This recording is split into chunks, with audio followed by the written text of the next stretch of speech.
통번역사 하지 마세요. 안녕하세요. 안녕하세요. 개구리입니다. 팬더입니다. 네, 안녕하세요 여러분. 오늘은 몇 번째죠? 네 번째 인터뷰 시간인데요. 오늘은 제 옆에 계신 팬더님을 모셨습니다. 안녕하세요 팬더님. 안녕하세요. 팬더님 모시려고 제가 저 탈도 직접 만들었어요. 예, 이게 얼굴을 판 대가로 받은 얼굴을 현물입니다. 파는 게 아니죠 이거는. 아니에요. 아니에요? 네. 목소리를 파는 대가인가요? 보통 이렇게 생겼어요, 전 세상. 네. 네, 그러면 팬더님 간단하게 자기소개부터 해주시겠어요? 안녕하세요. 팬더입니다. 통번역사로 IT 회사에서 일하고 있어요. 텐션 굉장히 많이 떨어지고 있는데요. 네. 업무에 지치다가 오셔가지고 여러분 이렇게 됩니다. 이게 텐션 높은 쪽에 속해요. 네. 아 정말요? 퇴근하고 나면. 아... 그렇습니다, 여러분. 자신의 삶을 갈아 넣어야 합니다, 여러분. 네, 그러면 이제 IT 회사에서 일을 하고 계시다고 하셨는데 팬더님이 저희 이제 사전에 어떤 얘기 나누고 싶냐고 여쭤봤을 때 계속 하신 얘기가 있어요. 네. 통번역사는 하지 말아라. 이 얘기 오늘 하러 나가겠다. 이렇게 말씀을 하셨는데 굳이 그냥 그렇게 자극적으로 타이틀을 뽑지 마시고 그렇게 뽑으셨고 그러면은 사실 팬더님이 저희에게 하시던 말씀이 있습니다. 바로 네. 통번역사 하지 말아라. 네, 하지 마세요. 별로 좋지 않아, 그렇게. 제가 생각할 때는 그냥 나 영어 좀 하는데 이걸로 먹고 살아볼까 하면 안 되신다는 거예요. 네. 이 직업은 소셜미디어나 그런 데서 보는 것처럼 굉장히 화려하고 막 스포트라이트를 받고 막 엄청난 동시통역 스킬로 국제 무대에서 활약을 하고 하는 것만 조명이 되는데 그런 사람들은 우리가 아니에요, 보통. 물론 그 가능성은 저를 포함해서 모든 통번역사에게 열려 있다고 생각을 해요. 하지만 그게 말처럼 쉽지 않다는 거. 네, 우리는 스타 플레이어가 아니에요. 우리는 서포터예요. 그리고 내가 전면에 나서서 주목받고 감사받고 하는 걸 좋아한다 라고 하면은 이 직업에 안 맞을 수 있어요. 맞아요. 통역사는 드러나지 않을 때 제일 좋은 거라고 그렇죠. 하잖아요. 통역사가 있었어? 라는 통역이 가장 좋은 통역입니다. 네. 그냥 영어를 좀 한다고 선뜻 하기에는 생각할 게 많다. 네, 뭐 왜냐면은 이런 말씀이신데. 지속적으로 계속 공부하면서 자기 배경 지식도 늘려야 되고 자기 전문 분야도 하나 만들어야 되는데 거기에 더불어 이제 시사 같은 것도 계속해서 주기적으로 따라가 줘야 되고 왜냐면은 리에종이라고 그러죠.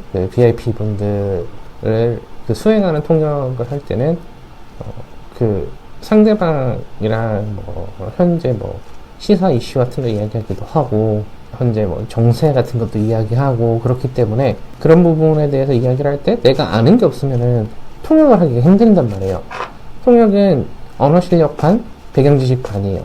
둘 중에 하나가 없으면은 잘 되지 않아요. 그렇기 때문에 어쨌든 항상 내가 전문적으로 하는 분야에 대한 공부도 계속해서 업데이트 해줘야 되고 그 다음에 전체적으로 가늘고 얕게 거의 모든 분야를 터치를 해주는 게 제일 베스트입니다. 그런데 그게 말처럼 쉽지가 않아요, 여러분. 열심히 일을 하고 오면 침대가 나를 바라보고 기다렸다라고 하잖아요. 그러면 이제 공부는 내일 하지 뭐 이렇게 되기도 하고 이런 식으로 계속해서 들어가는 인풋 대비 아웃풋이 아웃풋은 이겁니다, 이거. 아웃풋이 썩 좋지가 않아요. 여러분이 통번역사가 되겠다라고 생각하는 영어 실력이면 일단 기본적으로 일정 수준 이상 영어를 하시는 거라고 생각을 한단 말이에요. 그러면 그 영어 스킬을 가지고 다른 공부를 하셔서 다른 필드에 나가시는 게 훨씬 도움이 많이 될 거라고 생각합니다. 예를 들면 개발을 배운다던가 해서 국내에 계시지 마시고 해외로 진출을 하십시오. 그러면 훨씬 더 많은 아웃풋을 받으면서 일을 하실 수 있어요. 이걸로 기결되는 건가요? 근데 아웃풋은 이거죠, 결국. 우리가 왜 일을 하겠습니까? 그러면 이렇게 말씀을 쭉 해주셨는데 그럼 팬더님은 통대 입학 계기가 뭐였어요? 저는 통번역사 좀 해볼까? 하고 준비를 해서 통대를 다니게 됐습니다. 그렇군요. 네. 그런데 저는 제 입장에서 제 변론을 조금 하자면 네. 누구도 묻지 않았지만 네. 저는 하다 보니까 이 공부가 너무 재밌었고 이게 나한테 너무 잘 맞는다고 생각을 해서 잘 골랐다고 생각하고 앞으로도 계속해서 이 일을 할 생각이에요. 매일매일 공부하고 뭐 찾아보고 하는 거 굉장히 즐거워하고 있고 주말에는 시간 내서 다른 공부도 조금씩 하고 있지만 그래도 스터디 꾸준히 하고 있습니다. 네, 그러면은 지금 회사에서는 어떤 일 하고 계신가요? 회사에서는 그 순차 통역, 동시 통역, 그리고 뭐 기획서라고 하죠. 그런 것들 번역하고 요구사항서 같은 게 있으면 그런 것도 번역을 하고 그리고 중간중간에 이슈가 발생했을 때, 통번역 관련 이슈가 발생했을 때 이게 그 이슈라고 말할 때 오역이 났다거나 그런 게 아니고 뭔가 그 프로세스에서 어긋난 일이 생겼을 때 그런 부분들 조율하는 것까지 해가지고 진행하고 있습니다. 굉장히 다양한 일을 하고 계신데 일을 하실 때 제일 힘들다? 이런 거 있으세요? 일이 많아요.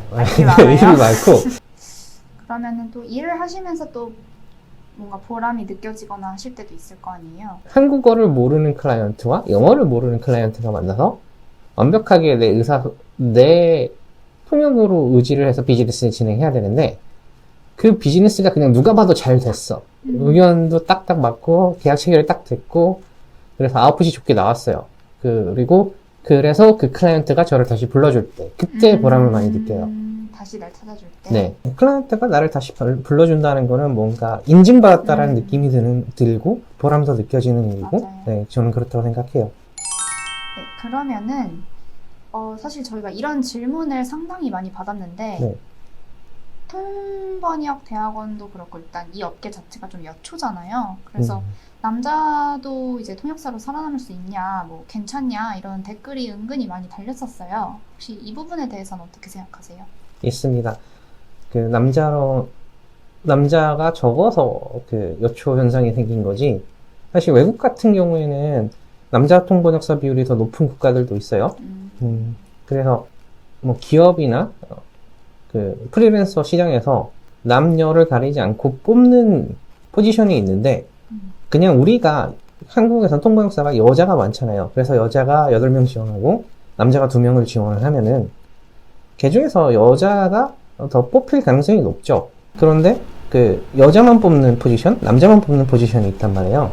그런 경우에서는 우리가 적으니까, 남자가 적으니까 훨씬 더 유리한 고지를 점령할 수 있죠. 그리고 기본적으로는 그 남녀 성별을 가리지 않고 오로지 실력 위주로 뽑는 포지션들이 많이 있기 때문에 본인만 잘한다고 하면은 통번역사로 먹고 사는데 아무런 지장이 없습니다. 맞아요. 제가 아는 분들도 남자분들 다 활동 잘 하고 계시고요. 전혀 문제 없는 것 같아요. 대신 이제 뭔가 난 정말 딱 정규직을 원한다. 이러신 분들은 조금 힘들 수도 있어요. 그쵸? 맞아요. 그 정규직 포지션이 우리나라에서는 많이 없어요. 뭐 C사 같은 경우에는 정규직 포지션으로 많은 통번역사들을 빨아들이고 있지만 매해 배출되는 통번역사 숫자에 비해서는 사실 모자란 게 맞고요. 그리고 정말로 통번역을 잘하고 무언가를 보여줘서 정규직으로 전환되는 경우는 있지만 보통은 그냥 계약직으로 쓰고 많은 경우가 많아요. 그 우리나라에서 통번역사로 재직하시는 분들이 정규직 포지션에 그렇게 상대적으로는 몸내지 않으시는 것도 있고요. 그래서 보통 남자분들은 입사를 하셔가지고 롤 체인지를 한다든지 하셔서 뭐 정직원으로 전환을 하고 아니면은 통번역사라는 그 타이틀, 그 졸업장 타이틀을 기반으로 다른 일을 하시는 분들이 계세요. 그런데 개인적으로 통번역사라는 타이틀은 통번역사가 아닐 때 가장 빛나지 않나 그렇게 생각합니다. 뭐 통번역사 출신 개발자 이런 느낌으로요. 좋네요. 듣기만 해도 되게 좋은데요. 그러면은 입시 준비는 어느 정도 하셨나요? 저는 한 4개월 정도 했어요. 되게 비교적 짧게 하셨네요. 네. 그래도 전 일 그만두고 올인해서 고3처럼 공부를 했고 그래서 운이 좋게 들어간 것 같은데 덕분에 그 통대에서도 계속 고3처럼 공부를 하는 네. 여러분 이거 중요합니다. 이 들어가는 인풋이 저처럼 어설픈 사람이 들어가면 어마무시해야 돼요. 그렇지 않으면 따라갈 수가 없어요. 저는 거의 그냥 그 꼴찌에서 꼴찌로 들어갔거든요. 꼴찌에서 2번째도 아니고 그래서 정말 열심히 공부를 했고 그래서 덕분에 한 번에 졸업할 수 있지 않았나라고 생각을 합니다. 그런데 아까도 말씀드렸듯이 이 정도 인풋을 넣을 거면 다른 분야에서 이 정도 인풋을 넣으면 훨씬 더 나은 결과, 훨씬 더 나은 아웃풋이 여러분을 기다리고 있어요. 네, 저는 이게 정말 사실이라고 생각합니다. 여러분 그냥 단순하게 좀 해볼까 해서 딱 덜커덕 돼서 했는데 나중에 정말 그냥 생각했던 것보다도 훨씬 돈을 못 벌고 생각했던 것보다 훨씬 더 그냥 일반 회사원 일을 해야 될 수도 있고 뭔가 내가 생각했던 건 이게 아닌데 내가 생각했던 통번역사라는 분이 이게 아닌데 라는 생각을 하실 수 있어요. 그렇게 됐을 때 물론 그 통번역사는 통번역사가 아닐 때 가장 빛나는 타이틀이기 때문에 네, 다른 방향으로 가실 수도 있지만 그래도 그 한 번 더 깊게 고민해 보시는 걸 추천합니다. 모든 일이 그렇지만은 세상에 만만한 건 없어요. 맞아요. 정말 인생이 쉽지 않습니다. 갑자기? 그냥 요즘 많이 느끼네요. 그러면은 이제 1학년 분들은 2학년이 될 테고요, 곧. 그다음에 2학년 분들은 이제 졸시 거의 다가오고 있지 않나요? 네, 그런 시즌이죠. 네. 그러면 졸시를 앞둔 분들께 뭔가 해드릴 말씀이 있을까요? 다시 보면 돼. 네? 다시 보면 돼. 근데 그건 사실이에요, 정말로. 네. 그 처음 떨어졌다고 했을 때 앞으로 뭐 대학원에 따라서 숫자가 좀 다를 수도 있지만 몇 번 남았는데 몇 번 남았는데 라고 생각을 하고 그 마지막 한 번이 남기 전에 네, 졸업을 하시면 됩니다. 네. 진짜 네. 처음 떨어졌다고 너무 좌절하실 필요도 없고. 네, 그렇다고 해서 취업 안 되지 않아요. 네. 다 돼요. 그 본인 기본적인 역량이 제일 중요하고요. 원래 시험이라는 거는 기본적으로 자기 실력이 된다는 전제 하에 운칠 기삼이라고 생각해요. 그날 자기 컨디션이 완전히 안 좋을 수도 있고, 맞아요. 아니면은 유난히 그날따라 그냥 너무 떨려서 망했을 수도 있고 하는데, 이 졸업시험을 망했다고 해서 내 인생에 큰 영향을 주지 않아요. 한 번에 졸업하고 나면 다음에 귀찮게 취업하고 나서 휴가 내고, 그다음에 또 굳이 다시 내가 지냈던 대학원을 다시 한번 그 싫은 기억을 안고 터벅터벅 걸어오면서 그 여러 사람들과 이제 그 내가 모르는 사람들이랑 같이 봐야 될 수도 있어요. 왜냐면 여러 기수가 올 테니까. 뭐 그런 게 조금 안 좋은 점이라면 안 좋은 점이겠지만 떨어졌다고 해서 세상 끝나지 않아요. 맞아. 네, 그러니까 그냥 대비 열심히 하시고 최대한 열심히 노력하셔가지고 시험 보고 결과는 뭐 채점자 마음이에요, 사실. 전날부터 해가지고 시험이 다 끝날 때까지는 컨디션 유지가 제일 중요해요. 그리고 맞아요. 뭐 그냥 다시 한번 보는 거.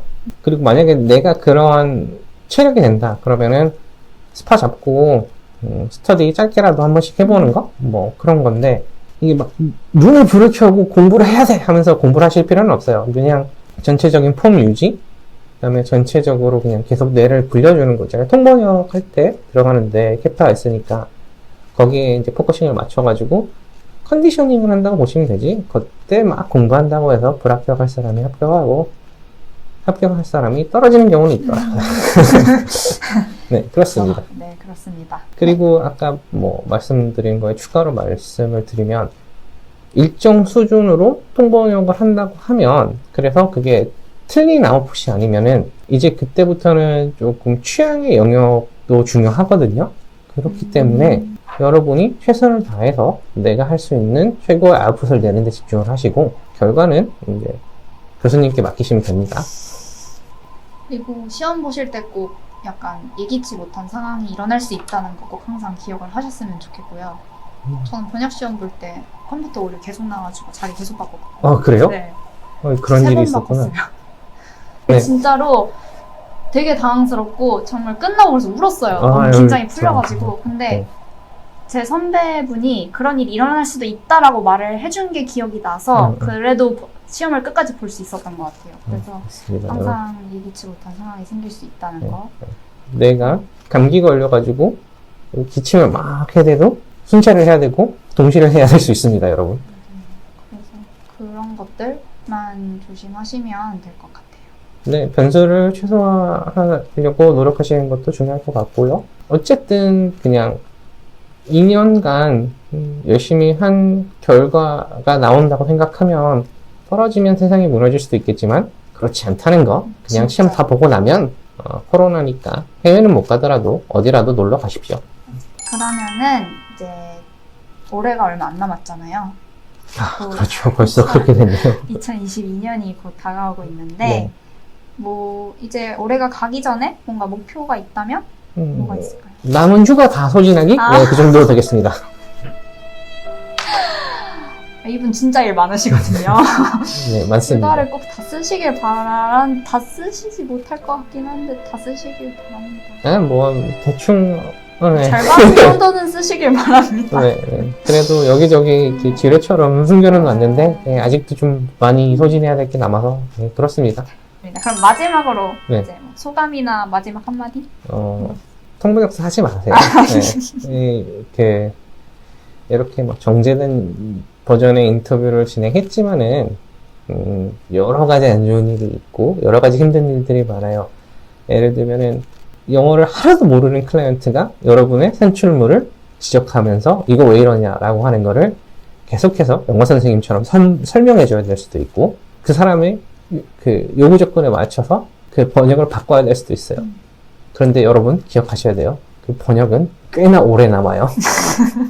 그 잘못된 번역, 바이 팬더가 몇 년간 계속 흘러다닌다고 생각해 보세요. 썩 좋지는 않죠? 여러 가지 고충이 항상 화려해 보이는 것들 뒤에는 존재하기 때문에 내가 정말로 이게 하고 싶은 게 아니다 라는 생각이 든다면 빨리 그만두는 것도 방법입니다. 네, 이렇게 또 팬더님이랑도 이런저런 얘기를 나눠봤는데요. 네. 어떠셨나요, 인터뷰?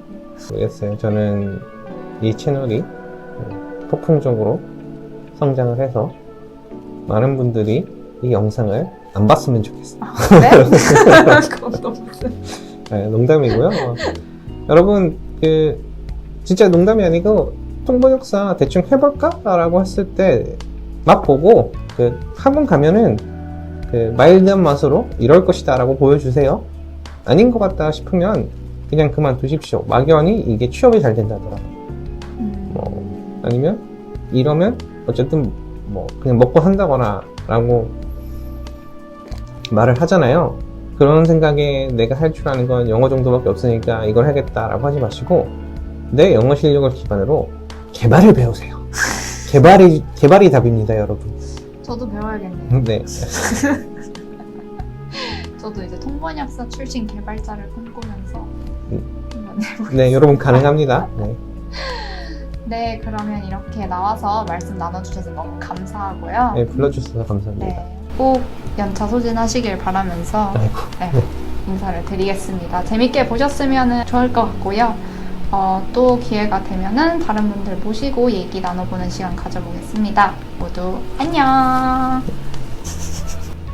그전에는 일을 어떤 일 하셨는지 여쭤봐도 될까요? 그전에는 사람 죽이는